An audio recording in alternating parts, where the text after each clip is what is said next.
how fashion has generally marketed itself, it makes women feel bad about themselves. I'm Emma, the founder and CEO of Playful Promises.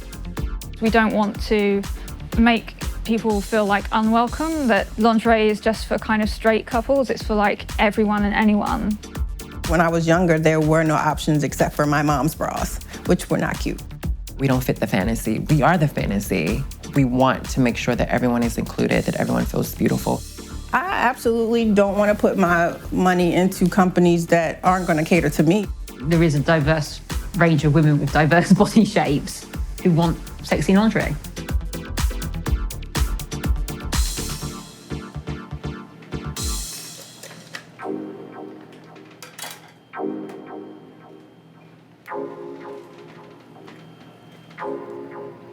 Today we're here to do a shoot for the anniversary of our brand.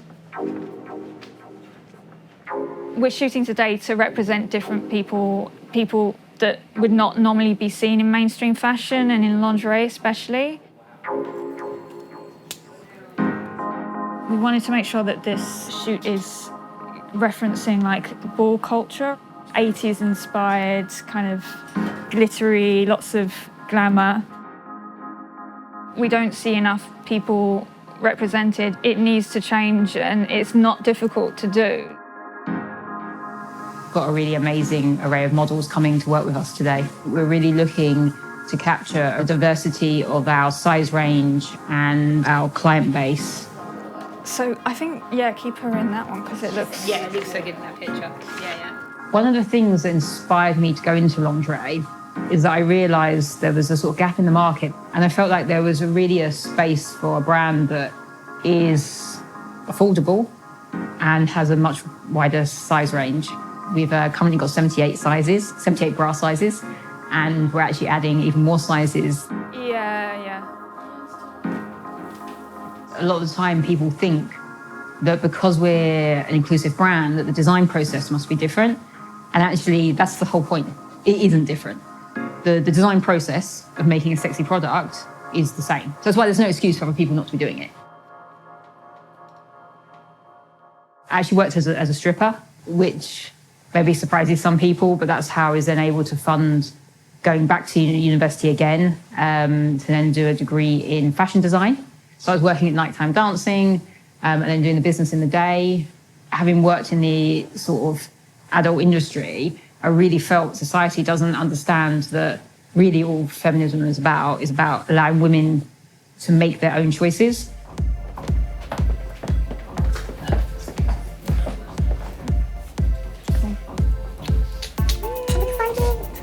The reason we decided to work with Lena for this photo shoot is that she's been quite vocal about wanting to work with Victoria's Secrets, and Victoria's Secrets were quite unpleasant about trans models.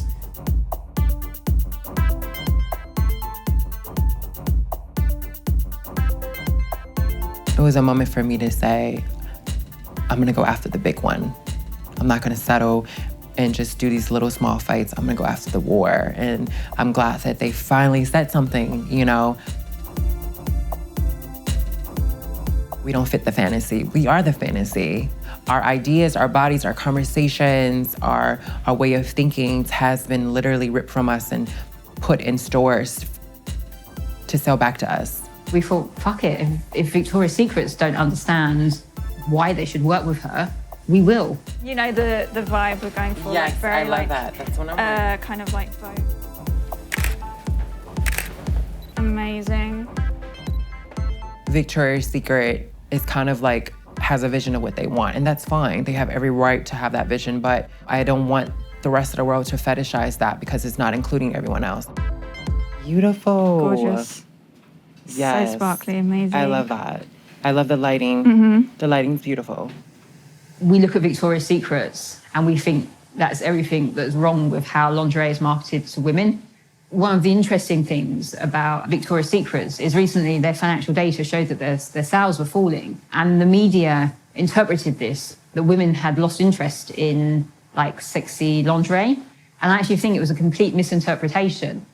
What it is that women, they just don't like the way that Victoria's Secrets is expressing female sexuality. They want to see a broader, more inclusive expression of female sexuality. Being inclusive has been a really big part of the success of our brand.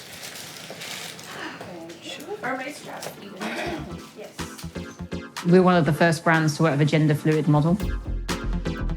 We decided to do a collaboration with Gabby Fresh. She was one of the original body positive bloggers. Inclusivity to me, it covers gender, it covers race, it covers size, it covers age.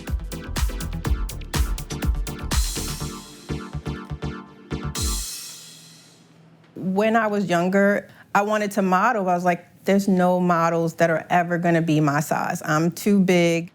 In the past, anything cute came in an A cup or a B cup. I mean, now you can find gorgeous lingerie in like triple D, H, G, sizes that most people don't even think about unless you're a larger woman.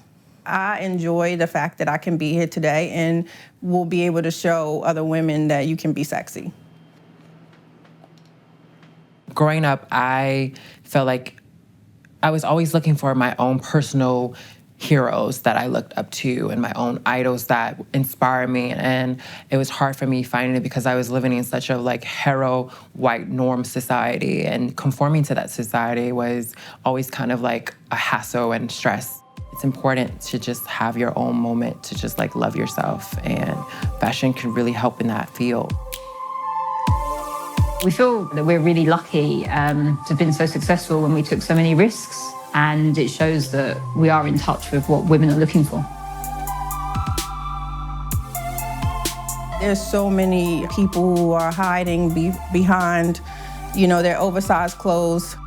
They're still wearing that basic beige bra every day, and that's it. I feel like everyone deserves to feel confident and sexy. Society still has lots of problems with sizeism, ageism, racism. The industry is getting better, but as in, in the way that society needs to move forward, so does the industry needs to keep pushing boundaries as well. I'm happy that I'm in a generation where we're pushing those doors down so we can have seats at the tables where we belong and where we've always belonged. Do you want to put music on afterwards? Yeah. Okay. Did you want Disco. your music?